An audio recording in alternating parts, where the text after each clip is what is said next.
Almost software మీద మక్కువ తగ్గిపోయింది స్టూడెంట్స్కి. సిఏ అంటే కూడా కొంచెం భయపడే స్టూడెంట్స్ ఉంటారు. అంటే వన్స్ ఫెయిల్ అయితే మళ్ళీ సబ్జెక్ట్స్ అన్నీ రాయాలన్న ఒక మైండ్ సెట్తో ఉంటారు.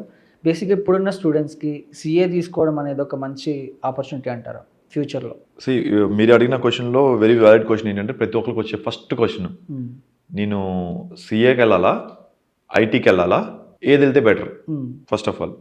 సో దాని తగ్గట్టు నేను కోర్స్ ఏది తీసుకుంటే బెటర్ అనేది నాకు కూడా రెగ్యులర్గా వచ్చే క్వశ్చన్స్, లేదా చాలా మంది అడిగే క్వశ్చన్స్. సో పేరెంట్స్కి కానీ స్టూడెంట్స్కి కానీ ఎవరికైనా నేను చెప్పేది ఒకటే అండి, ఓవరాల్గా మీకు 24 ఏజ్ వచ్చేదాకా మీకు ఏది కరెక్ట్ అనేది మీకు తెలియదు. అంటే స్టూడెంట్స్కి నేను ఏది సూటబుల్ అనేది. బట్ బిఫోర్ దట్ ఒక మంచి లైన్లోకి వెళ్తే బాగుంటుంది, వాళ్ళ లైఫ్ బాగుంటుంది అనేది పేరెంట్స్ చూస్తూ ఉంటారు. నా సజెషన్ ఏంటంటే మీ అబ్బాయికి ఏ సూట్ అవుతుందో తెలియదు. సో అందుకని అప్ టు ఇంటర్మీడియట్ వరకు ఎంపీసీ చేయమంటాను. If you are MPC intermediate వరకు తర్వాత అతనికి ఏది ఇంట్రెస్ట్ ఉందో మాకు తెలియదు. He may go for IT or he may go for CA or any other commerce, MBA కానీ. 10th తర్వాత వెంటనే ఎంఈసీకి వెళ్ళారనుకోండి, సిఏకి వెళ్ళాల్సి వస్తుంది. మళ్ళీ ఐటీకి వెళ్ళాలంటే కష్టం అవుద్ది, ఇష్యూస్ వస్తాయి, ఏదో ఒకటి ఉంటాయి ఇష్యూస్. ఎంపీసీ అయితేనే డిఫరెంట్. లేదా డాక్టర్ అవ్వాలంటే కూడా అగైన్ ఎంఈసీఓ సిఈసీ తీసుకుంటే డాక్టర్ అవ్వడానికి అవ్వదు. సో మై సజెషన్ ఈస్ ఇనిషియల్గా ఇంటర్లో ఎంపీసీ తీసుకోండి. ఫ్రమ్ దేర్ ఎనీ స్ట్రీమ్కి మీరు వెళ్ళొచ్చు, ఏ స్ట్రీమ్కైనా స్టూడెంట్ని పంపించవచ్చు కాబట్టి.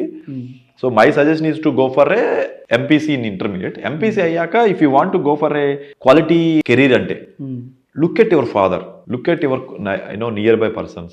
ఐటీ అయితే I see there is a huge అంటే ఎంత అంటే 90% jobs are going to just ఇలా గాల్లో ఇలా పొగ వెళ్ళిపోయి కలిసిపోద్దు సార్.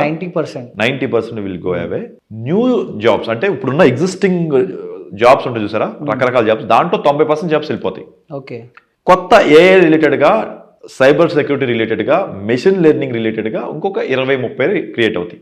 అంటే నెట్ వచ్చేసరికి 60% jobs will be gone in the market. Will be gone. Automation వచ్చేసాక you don't need any manual intervention అవసరంలా. నేను లాస్ట్ టైం కూడా మీ దాంట్లో చెప్పినట్టున్నాను. నవ్వు 2 కెమెరామ్యాన్లు ఉన్నారు. Maybe after 6 months will be only 1 cameraman. After 1 year cameraman does not needed. ఎందుకంటే కెమెరాలు ఇక్కడ పెట్టేస్తారు, రిమోట్తో ఆన్ అని కొడతారు మీరు ఇక్కడ నుంచి యాంకర్. నువ్వు ఎంతమంది జాబ్స్ వెళ్ళిపోయినాయి? 2 jobs వెళ్ళిపోయినాయి. అవుట్ ఆఫ్ 4 people నా జాబ్ ఉంది, మీ జాబ్ ఉంది, 2 jobs వెళ్ళిపోయినాయి. That means 50% jobs gone in this. ఈ రూమ్లోనే మనకు 50%. Imagine technical. ఒకప్పుడుతో పోల్చుకుంటే ఇప్పుడు చాలా అడ్వాన్స్డ్ ఉన్నాం, ఇంకో 2 years అయితే ఇంకా అడ్వాన్స్డ్ ఉంటాం. లైక్ మిషన్స్ విల్ రోబోస్ కూడా వచ్చేసి ఆల్రెడీ మీరు చూసే ఉంటారు. So many robots are doing the manual works. So there is no IT jobs అనేది గాన్. మీరు అంటారు చూసారా బ్లూ కలర్ జాబ్స్ అంటారు, లేబర్ జాబ్ అంటారు చూసారా, that is going to be more demanded now. ఎందుకంటే లేబర్ జాబ్లో కూడా ఆటోమేషన్ చేస్తారు, కానీ కొన్ని లేబర్ జాబ్స్ మనం వాళ్ళు ఉంటే తప్పితే చేయలేరు. ఆ షేప్ కానీ కొన్ని మ్యానుఫ్యాక్చరింగ్ కానీ కొన్ని ఆటోమేషన్ అయిపోతుంది, కానీ దాంట్లో తక్కువ ఆటోమేషన్ అవుతుంది. So my suggestion is CA is better than IT అంటాను. ఎందుకంటే ఒకప్పుడుతో పోల్చుకుంటే ఇప్పుడు ఆన్లైన్ ట్రాన్సాక్షన్ పెరిగినాయి, కానీ కంప్లైన్స్ తగ్గింది. కంప్లైన్స్ సరిపోలేదు. For example we have 150 crores Indians ఇండియాలో. బయట మళ్ళీ ఒక 30-40 కోట్ల మంది ఇండియాస్ ఉంటారు డిఫరెంట్ కంట్రీస్లో. వాళ్ళు కంప్లైంట్స్ కింద వస్తారు, ఇండియా వచ్చి వెళ్తూ ఉంటారు కాబట్టి వాళ్ళు కూడా ఇండియాలో రిటర్న్స్ ఫైల్ చేస్తూ ఉండాలి, లేదా ఇండియాకి డబ్బులు పంపిస్తూ ఉంటారు. సో ఇంతమంది ట్రాన్సాక్షన్ పంపిస్తున్నాడు. చార్ట్ అకౌంట్స్ ఉంది ఈ రోజు వరకు ఓన్లీ 4 lakhs ఉన్నారు. పాస్ అయిన వాళ్ళందరూ ఇంకో 2 lakhs ఎక్స్ట్రా ఉన్నా కానీ వాళ్ళందరూ ది ప్రొఫెషన్లో లేరు. ఇండియా మొత్తంలో 1949 నుంచి స్టార్ట్ చేస్తే ఈ రోజుకి ఇండియాలో ఉంది మాక్సిమం 4,50,000 అంతే. ఏది ప్రాక్టీసింగ్ సిఏ కానీ రిలేటెడ్గా. మనకి 2047కి వీ నీడ్ 50 lakhs పీపుల్. ఎందుకు? ఈ 150 మంది కోట్ల ఇండియన్స్కి ఈ రోజు డేట్లో రిటర్న్స్ ఫైల్ చేస్తున్న వాళ్ళు 8 కోట్ల మంది. ఈ ఇయర్ ఇంకో 10 కోట్ల మంది అవుతారు, కానీ 10 కోట్ల మందిలో ట్యాక్స్ పే చేస్తున్న వాళ్ళు మహా అయితే 2 కోట్ల మంది. మిగతా 8 కోట్ల మంది నీల్ రిటర్న్స్ ఫైల్ చేస్తున్నారు. అందువల్ల సిఏ రిక్వైర్మెంట్ అనేది బాగా వెళ్తుంది. బాగా సిఏ రిక్వైర్మెంట్ కానీ, ఫైనాన్షియల్ అనలిస్ట్ కానీ, ఎనలైజింగ్ యువర్ బ్యాంక్ ట్రాన్సాక్షన్స్, అది కూడా ఆటోమేషన్ అవుతుంది మాక్సిమం. బట్ లోయర్ లెవెల్లో అవుతుంది, కానీ పై లెవెల్లో ఎక్స్ప్లెనేషన్ నీడెడ్. ఈ ట్రాన్సాక్షన్ ఎందుకు వచ్చింది, ఈ ట్రాన్సాక్షన్ ఎందుకు పోయింది, ఈ ట్యాక్స్ ఎందుకు పే చేస్తున్నది, ఇంకెందుకు పే చేస్తున్నది, it needs some more intervention. At least ఒక నెక్స్ట్ 10-15 years వరకు రావాలి. ఎందుకంటే ఇంకా 10-15 years అయితే కానీ ఆటోమేషన్ అవ్వదు ఫైనాన్స్ ట్రాన్సాక్షన్స్ లో.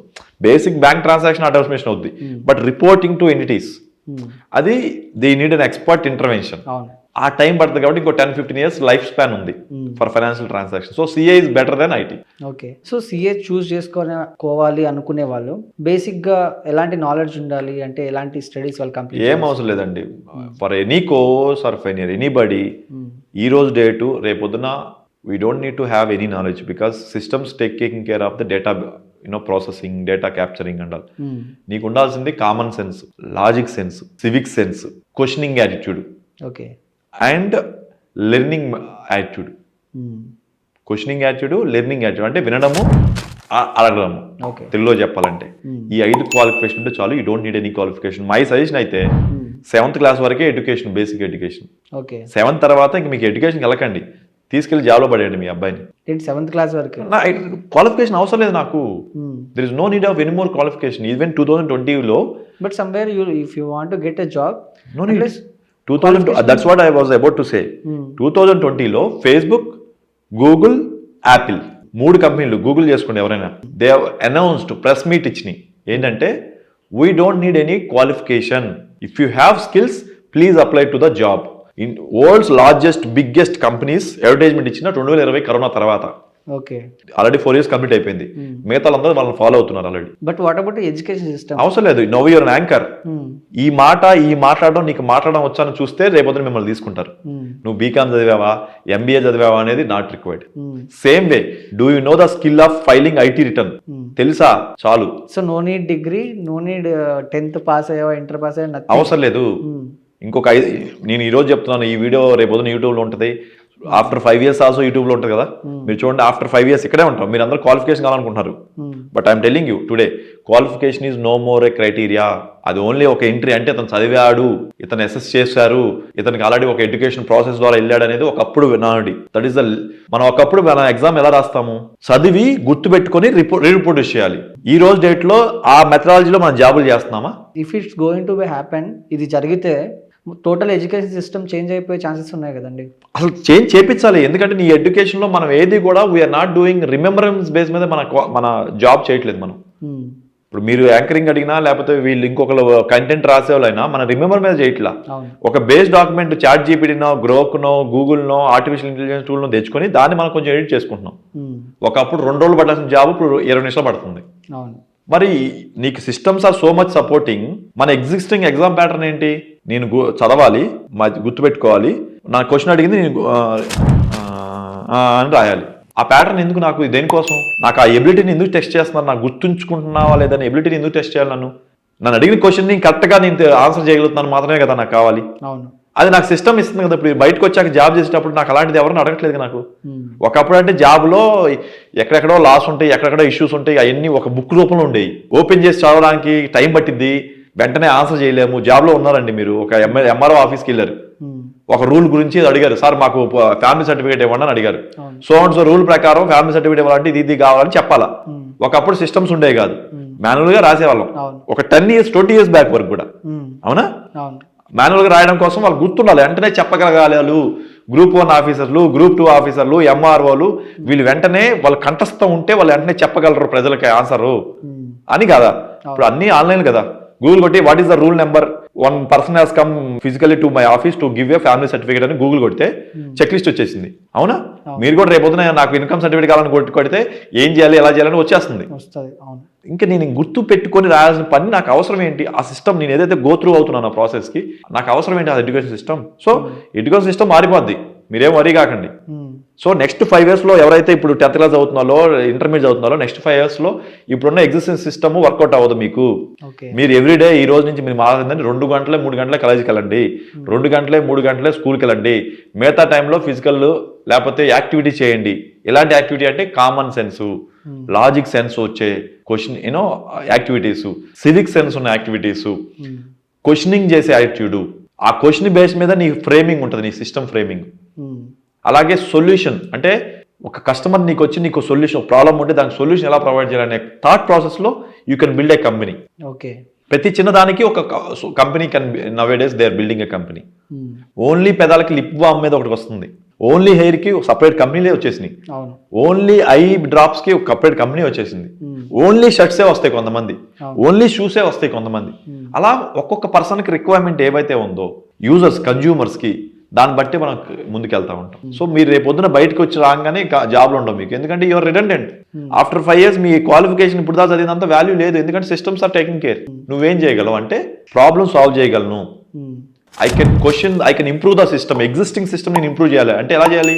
ఎగ్జిస్టింగ్ ఉన్న క్వశ్చన్స్కి ఎగ్జిస్టింగ్ ఉన్న డేటాని నువ్వు ఇంప్రూవ్ చేయాలంటే బెటర్ క్వశ్చన్స్ అడగాలి నువ్వు. So we are talking about after 5 years, right? So still somewhere people are taking a BTech and who are studying in a BTech. వాళ్ళ పరిస్థితి ఏంటి 5 years తర్వాత? బయట రాగానే ఫస్ట్ మీరు అర్థం చేసుకుంటే ఇప్పుడు బీటెక్ అయ్యాలంటే నాకు తెలిసి 10th క్లాస్ 15 years అవుతుంది ఇప్పుడు. 17 years కి +1 +2 intermediate, we collect intermediate in Andhra Telangana and other states we collect +2 and after intermediate again 4 years BTech అంటే which is nothing but you are attaining at age of 21 or 22. Everybody is getting age of 22. Yes. 22 is nothing but a very matured age, logical age. You understand everything in the market. But when you go with a degree certificate or engineering certificate in a market to get a job, everybody is asking, do you have experience in something? అంతే కదండి. Now you don't know what to do. మీరు అడిగిన question అదే, what should I do? What job I should pursue? For that, you go and test and try in different companies as an apprentice. As an engineer గా నీకు కార్లు అంటే ఇష్టం ఉంది, mechanical, నువ్వు చదివింది mechanical engineering, nothing but car creation or machine things. You don't get a job immediately. బయట చూస్తున్న ఫ్యాన్సీ అద్దాల మేడల్ని కానీ ఫ్యాన్సీ బిల్డింగ్ చూసి మంచి బట్టలు వేసుకొని రీల్స్ పెట్టే బ్యాచ్లు చూసి మీరు మోసపోకండి. వాళ్ళకు వద్దే జాబ్లు కొన్ని రోజులు పోతాయి. మీరు డోంట్ వర్రీ. మీరు అర్థం చేసుకోవాల్సిందంటే నాకు నాలెడ్జ్ ఎలా అక్వైర్ చేయాలి, బుక్స్లో ఉండే నాలెడ్జ్ కాదు, ప్రాక్టికల్ నాలెడ్జ్ ఎలా అక్వైర్ చేయాలి. సో మీకు నచ్చిన, ఫర్ ఎగ్జాంపుల్ కార్ రిలేటెడ్గా మీకు నచ్చింది, మెకానికల్ ఇంజనీరింగ్ చేశారు, మీకు కార్ రిలేటెడ్ వాటిలో చేయాలన్నారు. You have a 2 options, either joining as an apprentice in a big manufacturing company, కార్ల manufacturing company near by Andhra తెలంగాణలో మ్యానుఫ్యాక్చరింగ్ చేసే కంపెనీకి వెళ్ళొచ్చు, అసెంబ్లింగ్ చేసే యూనిట్కి వెళ్ళొచ్చు, బైక్ మ్యానుఫ్యాక్చరింగ్ చేసే యూనిట్కి వెళ్ళొచ్చు, బ్యాటరీ బేస్డ్ నడిచే బైక్లు కానీ కార్ల కంపెనీకి వెళ్ళొచ్చు, మెయింటెనెన్స్కి వెళ్ళొచ్చు, లేదా ఒక కార్ల షోరూంలో కూడా జాయిన్ అవ్వచ్చు. మీరు కార్లు సర్వీస్ చేసే షోరూంలో కూడా జాయిన్ అయితే you can make it understand what is happening. Sale చేశాక బయటకు వచ్చాక ఏమేమి ప్రాబ్లమ్స్ వస్తున్నాయి, దాన్ని ఎలా సొల్యూషన్ చేస్తున్నారు, you understand. First you understand the product అయిపోయాక వచ్చే దాని మీద మీరు అండర్స్టాండింగ్ ఉంది. నవ్వు ఇది నేర్చుకున్నాక మీరు నవ్వు get in to company manufacturing వెళ్ళగానే మీకు ఒక సర్కిల్ తెలుస్తుంది. మ్యానుఫ్యాక్చర్ నుంచి, డెలివరీ నుంచి, సేల్స్ నుంచి, సర్వీస్ సెంటర్ అయ్యాక మళ్ళీ కస్టమర్కి డెలివరీ వరకు, అంటే ఒక సర్కిల్ తెలుస్తుంది. బిఫోర్ మ్యానుఫ్యాక్చరింగ్ ప్రొక్యూర్మెంట్ తెలియదు. So that you learn it. So ఒక సర్కిల్ మీరు నేర్చుకోండి ఏదైనా సరే. Or next one, you want to create a robot. నేను ఇందాకే మెకానిక్ ఇంజనీర్ చెప్పాను, నవ్వు ఎలక్ట్రానిక్ కమ్యూనికేషన్ చదివారు, మీరు ఈసీఈ చదివారు, నవ్వు you want to learn about robot. Go you know ఏదైనా ఒక కంపెనీలో రోబో తయారు చేసే కంపెనీలు ఏమైనా గూగుల్ చేయండి. హైదరాబాదు, వైజాగ్, ఇది ఎవరు ఉన్నారా వాళ్ళ దగ్గరికి వెళ్ళి, సార్ నాకు శాలరీ 5,000 ఇవ్వండి జస్ట్ ఫర్ లివింగ్, నేను 1 year పాటు అప్రెంటిస్ చేస్తాను లేదా 6 months అప్రెంటిస్ చేస్తాను, నా వర్క్ బాగుంటే తర్వాత మీరు శాలరీగా తీసుకోండి. నిన్ను నమ్మాలి అంటే తక్కువ శాలరీకి నువ్వు ఆఫర్ చేయ వాళ్ళకి. అంతేకాని వెళ్ళంగానే నేను ఇంజనీరింగ్ చదివాను నాకు 50,000 కావాలంటే ఏమొచ్చు నీకు, అదే ప్రాబ్లం ఇప్పుడు అయిపోతుంది. ఇంజనీరింగ్ కాలేజ్లో ఏమొచ్చిందో తెలియదు ఎవరికి. వాట్ డూ నో బాబా, ఓకే నీకు 50,000 ఇవ్వాలంటే నువ్వు నాకు నెలకి ఎంత బెనిఫిట్ ఇవ్వగలవు, నీకు ఎందుకు ఇవ్వాలి 50,000 అని అడుగుతాను. Unless you're very intelligent. మీరు గమనిస్తే ఐఐటీలోను కానీ ఐఐఎంలో ఎక్కువ శాలరీస్ తీసుకెళ్ళిపోతారు ఎడ్యుకేషన్ టైం వెంటనే. ఎందుకంటే వాళ్ళు ఎడ్యుకేషన్ టైంలోనే వాళ్ళు డిజైన్ చేసి ఉంటారు, కొన్ని ప్రాక్టికల్గా ఏదో చేసి ఉంటారు, వాళ్ళు థీసిస్ రాసి ఉంటారు వాళ్ళ రెజ్యూమ్లో. So this guy is more intelligent while speaking, while talking, because they have attend some practical exposure. ఎలా అంటే ఐఐఎంలో ఎడ్యుకేషన్ ఎలా ఉంటుంది అంటే మీకు ప్రాక్టికల్గా ఎక్కువ నేర్పిస్తారు. That's what I'm trying to tell. ఈ నార్మల్ ఇంజనీరింగ్ కాలేజ్లో ఏముంది వాళ్ళకి? ఇప్పుడు నేను ఎడ్యుకేషన్ చదివేటప్పుడు మా ఇంట్లో కారు లేదండి, మా ఇంట్లో టీవీలు లేవు, నాకు మోటివేషన్ ఉంది, నేను కారు కొనాలి, ఇల్లు కొనాలి, పెద్ద ఉన్నవాలి, మంచిగా మా అమ్మ నాన్న చూసుకోవాలి, మంచిగా ఇంట్లో ఉండాలి, నాకు మోటివేషన్ ఉంది, నేను కష్టపడ్డాను. ఇప్పుడున్న వాళ్ళకి ఏంటి, ఇప్పుడున్న ఈ జెన్జీ కిడ్స్ 2000 పుట్టిన ప్రతి ఒక్క ఫాదరు వాళ్ళకి నాన్న ఆల్రెడీ కారు ఉంది, వాళ్ళ నాన్నకి బిల్డింగ్ ఉంది, వాళ్ళ ఈజీగా 10 అమ్మాయిలు ఉన్నారు, కుక్క ఉంది ఇంట్లో, ఎనీ టైం బైక్ ఉంటుంది, ఎనీ టైం కార్ ఉంది. What is the motivation for them to grow in life? ఏం లేదు. దానివల్ల వాళ్ళకి జీల్ లేదు. ఎడ్యుకేషన్ టైంలో నేను ఏదైనా క్రియేట్ చేయాలి, ఆ కాలేజీ కరికులంలో కూడా అరే మీరు 4th year మీరు ఇది క్రియేట్ చేయండి, ప్రాక్టికల్గా ఎక్స్పోజ్ అవ్వండి అనే ఎడ్యుకేషన్ సిస్టమ్ లేదు. మన దగ్గర టూ మచ్ ఆఫ్ వచ్చామా పోయామా అన్నట్టే ఉంది. దే నాట్ ఏదో 3 months అప్రెంటిస్ అంటున్నారు కానీ ఇట్స్ నాట్ సీరియస్. ఏదో క్వాలిఫికేషన్ కోసం ఒక సర్టిఫికేట్ తెచ్చినామని చెప్తున్నారు. నా దగ్గర కూడా వస్తారండి కొన్ని యూనివర్సిటీ నుంచి ఎంబీఏ చేసేవాళ్ళు, బీకామ్ చేసిన వాళ్ళు 3 months అప్రెంటిస్ అని చెప్తారు. నా దగ్గరికి వచ్చి ఎవరో ద్వారా తెలుసుకుంటారు, సార్ మీ సీఏ అంట కదా నాకు సర్టిఫికేట్ ఇస్తారని అడుగుతారు. నేను అమ్మ నా బుల్ తిట్టి పంపిస్తా వాళ్ళని. సిగ్గుంది అసలు, ఎవడరా మీకు ఎడ్యుకేషన్ నేర్పిస్తుంది? ఈ 3 months నేర్చుకుంటేనే కదా మిమ్మల్ని ఫిజికల్గా చేయమంటున్నారు. నా దగ్గర పొద్దు నుంచి సాయంత్రం వచ్చి పని చేసి మా ఆఫీస్లో ఏం జరుగుతుందో నేర్చుకుని వెళ్ళు కదా అని. టైం వేస్ట్ అని, అది టైం వేస్ట్ అన్న. వాళ్ళ రిలేటివ్ చేత మాకు కాల్ చేపిస్తారు. ఆ సర్టిఫికేట్ అది ఇవ్వచ్చుగా, వాళ్ళకి ఏదో అయ్యిద్దంట కదా, నేనేమను. మిమ్మల్ని 3 months అప్రెంటిస్ అడిగిందే వచ్చి ప్రాక్టికల్గా నేర్చుకోమని, బయట ఎవరిని ఇస్తారో తీసుకోండి, నేనైతే అలాంటి ఫాల్స్ సర్టిఫికేట్స్ నేను ఇవ్వను. నువ్వు నా దగ్గర 3 నెలలు పనిచేశాను, నేను సర్టిఫికేట్ ఎందుకు ఇస్తా? నేర్చుకోవాల్సిన వయసులో నేర్చుకోకుండా అలా ఉన్నారు స్టాఫ్ స్టూడెంట్స్. ఓకే.